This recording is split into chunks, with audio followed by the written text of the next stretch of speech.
Conosco, Vera Magalhães em áudio e vídeo. Bom dia, Vera. Bom dia, Thiago, para você, para todos os nossos companheiros aí no estúdio e para todos que nos ouvem e nos assistem nesta manhã de quinta-feira, em que parece que o ano realmente começou. Agora vai. Ô Vera, o diretor-geral da Polícia Federal, Fernando Segovia, usou a quarta-feira de cinzas para tentar conter a crise desencadeada por uma entrevista em que ele indicava a tendência a arquivar um inquérito contra Michel Temer. Será que esse apaga-apaga foi bem sucedido?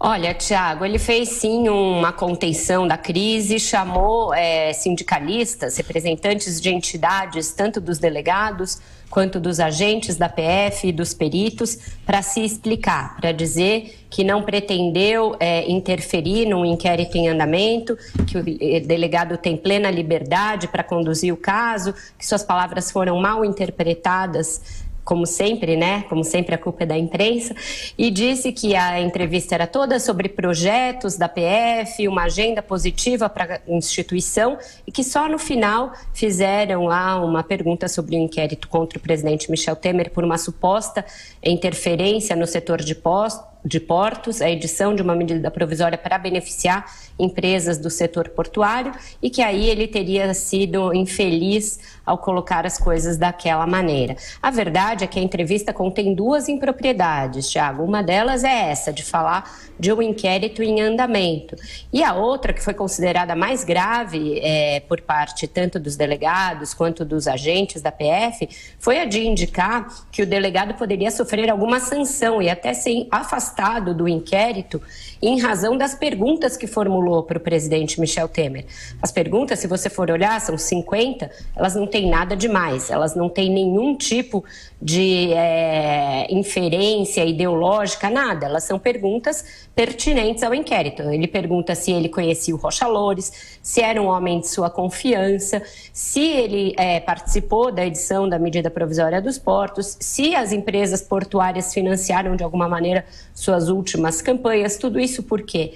Porque está dito no inquérito por delatores, por testemunhas, que esse financiamento de empresas que atuam, por exemplo, no Porto de Santos, tinha relação com benefícios colocados na medida provisória por pessoas como Eduardo Cunha, que tinha bastante influência nesse setor. Então as perguntas tinham razão de ser, elas são condizentes com o inquérito, e isso chamou mais a atenção do ministro Barroso e dos delegados e das pessoas que estão subordinadas a Segovia, o fato dele indicar que o delegado podia ser afastado, algo que pelo que o Planalto já vinha pressionando antes mesmo da entrevista. E as declarações dele saíram em razão de tudo isso, a pressão que ele sofria. Mas deu errado, né, Vera?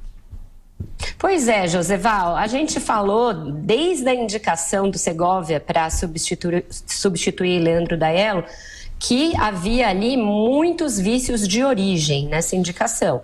Uma indicação que foi avalizada por Renan Calheiros, Eliseu Padilha, Moreira Franco, José Sarney, todos eles investigados na Lava Jato.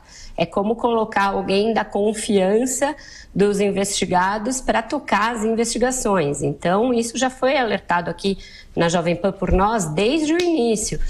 Algo que começa torto tende a continuar torto. Então, ele está como que pagando a prestações a indicação que ele teve, né? Ele diz que, eu só falei no final, mas ele quis falar o que falou, não foi induzido pela reportagem nem nada. O que ele diz? Que não há nada contra o presidente até agora, que nada confirma as suspeitas iniciais e que o delegado poderia até ser punido pelo tom das perguntas. Isso tudo é muito impróprio de um diretor-geral da PF. A corporação tem que ter independência, os delegados têm que ter independência funcional, isso está garantido inclusive na Constituição.